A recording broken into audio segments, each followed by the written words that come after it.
dahil sa anak ni Julian C. Balmaceda.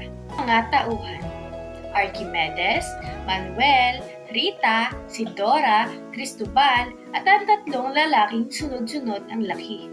Buod: si Manuel ay anak ni Don Archimedes na nagkaroon ng suliranin kay Rita na anak ng isang labandera na nakapagtapos sa normal school. Lingid sa kaalaman ni Don ang pag-iibigan ng dalawa. Nagbunga ang kanilang pagmamahalan. Ninasa nila ang pagpapakasal upang mabigyan ng pangalan ang sanggol. Naisip ni Manuel na humingi ng tulong sa kanyang amaing na si Don Cristobal na pinsan ng kanyang ama. Sinabi niya kay Don Archimedes na mula sa mga sandaling iyon na gumawa ng napakalaking kasalanan si Manuel. Itinakwil niya ito kahit si Manuel ay ang kanyang nag-iisang anak. Ngunit kinausap ni Don Cristobal ang kanyang pinsan upang maglubag-loob at mag-iba ang kanyang isip. Nagsabi si Don Archimedes na kung makita si Manuel ay gusto niyang makausap ito.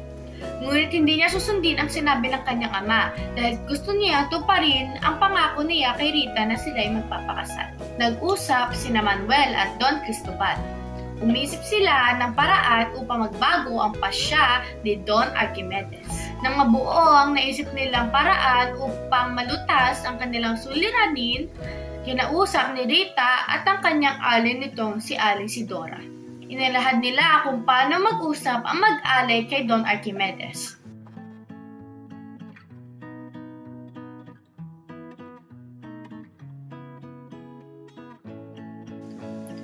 Sa pag-uusap ay nagkatalo-talo sila tungkol kay Rita at sa anak nila ni Manuel.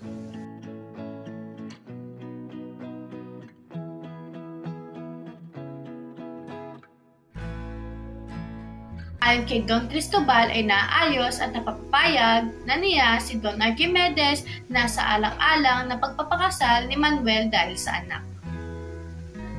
Ang aral na makukuha sa dulanan dahil sa anak ni Julian C. Balmaceda ay pagtanggap sa dumadating na pagsubok at pagmamahal sa kapwa.